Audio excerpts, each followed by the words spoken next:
Hello everyone, this is Martin from LTL, and today we're gonna learn how to say I love you in Chinese. But first, when you start catching feelings for someone, you might want to start it from I like you.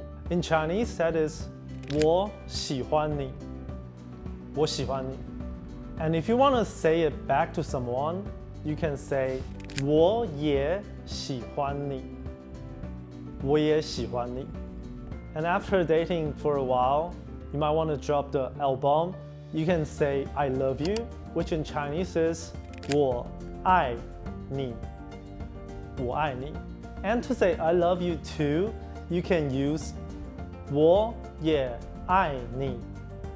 我也爱你. And last but not least, a 成语 for love at first sight. 一见钟情. 一见钟情. For the 一见 part, it means when you first meet, and the 钟情 part means you're catching feelings. Okay, that's it for today. And if you want to learn more cheesy Chinese, don't forget to like and subscribe. Bye! Bye! Oh, apparently he doesn't love me.